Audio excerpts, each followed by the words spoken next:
ಮುಸ್ಲಿಮರಿಗೆ 4% ಮೀಸಲಾತಿ ಕಾಮಗಾರಿಗಳಿಗೆ ಇದೊಂದು ಅಲ್ಪಸಂಖ್ಯಾತ ತುಷ್ಟೀಕರಣ ನೀತಿ. ಉಳಿದ ಹಿಂದೂಗಳು ಏನು ಅಪರಾಧ ಮಾಡಿದ್ರು ನಾವು ಮುಸ್ಲಿಂ ವಿರೋಧಿಗಳಲ್ಲ, ಆದ್ರೆ ಎಲ್ಲರಿಗೂ ಸರಿಸಮಾನವಾಗಿ ನೋಡ್ಕೊಳ್ಬೇಕಾಗಿರುವಂತಹದ್ದು ಒಬ್ಬ ರಾಜ್ಯದ ಮುಖ್ಯಮಂತ್ರಿಯ ಕರ್ತವ್ಯ.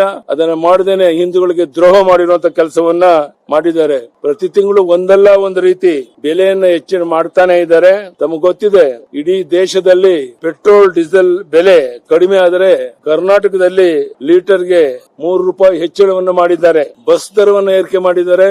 ವಿಶೇಷವಾಗಿ ಮೆಟ್ರೋ ದರವನ್ನ 100% ಹೆಚ್ಚು ಮಾಡಿದ್ದಾರೆ.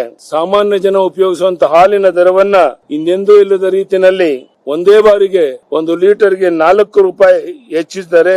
ಒಂದೇ ವರ್ಷದಲ್ಲಿ 1 ಲೀಟರ್ ಹಾಲಿಗೆ ಒಟ್ಟಾರೆಯಾಗಿ ₹9 ಹೆಚ್ಚಿಗೆ ಮಾಡಿದ್ದಾರೆ. ಬಹಳ ಮುಖ್ಯವಾಗಿ ಪ್ರಸ್ತುತ ವಿದ್ಯುತ್ ದರವನ್ನ ಪ್ರತಿ ಯೂನಿಟ್ಗೆ 36 ಪೈಸೆ ಹೆಚ್ಚಳ ಮಾಡಿದ್ದಾರೆ. ಈ ಸರ್ಕಾರ ಬಂದ ಮೇಲೆ ಇದು 2ನೇ ಬಾರಿ ವಿದ್ಯುತ್ ದರವನ್ನ ಏರಿಸ್ತಾ ಇದ್ದಾರೆ. ಇದರಿಂದ ಸಣ್ಣ ಮಧ್ಯಮ ವರ್ಗದ ಜನ ಜೀವನ ಮಾಡಕ್ಕೆ ಸಾಧ್ಯವಿಲ್ಲದಷ್ಟು ಉಸಿರು ಕಟ್ಟುವಂತಹ ಪರಿಸ್ಥಿತಿ ಬಂದಿದೆ.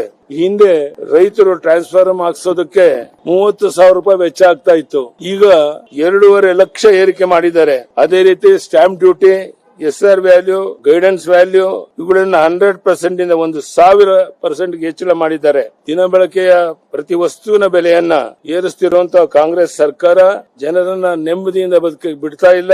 ಸರ್ಕಾರ ಈ ಜನವಿರೋಧಿ ಬೆಲೆ ಏರಿಕೆಯನ್ನ ಕೂಡಲೇ ಹಿಂದಕ್ಕೆ ಪಡಿಬೇಕು ಅಂತ ಹೇಳಿ ನಾವು ಅಹೋರಾತ್ರಿ ನಾಳೆ ಧರಣಿ ಸತ್ಯಾಗ್ರಹ ಮಾಡ್ತಾ ಇದ್ದೇವೆ. ನಾನು ಅದರಲ್ಲಿ ಭಾಗವಹಿಸ್ತಾ ಇದ್ದೇನೆ.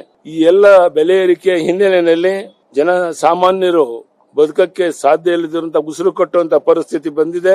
ಬಿಜೆಪಿ ಏಪ್ರಿಲ್ 2ನೇ ತಾರೀಕು ನಾಳೆ 11 ಗಂಟೆಯಿಂದ ಫ್ರೀಡಂ ಪಾರ್ಕ್ ನಲ್ಲಿ ಅಹೋರಾತ್ರಿ ಧರಣಿ ಮೂಲಕ ಪ್ರತಿಭಟನೆಯನ್ನ ಪ್ರಾರಂಭ ಮಾಡ್ತಾ ಇದ್ದೇವೆ.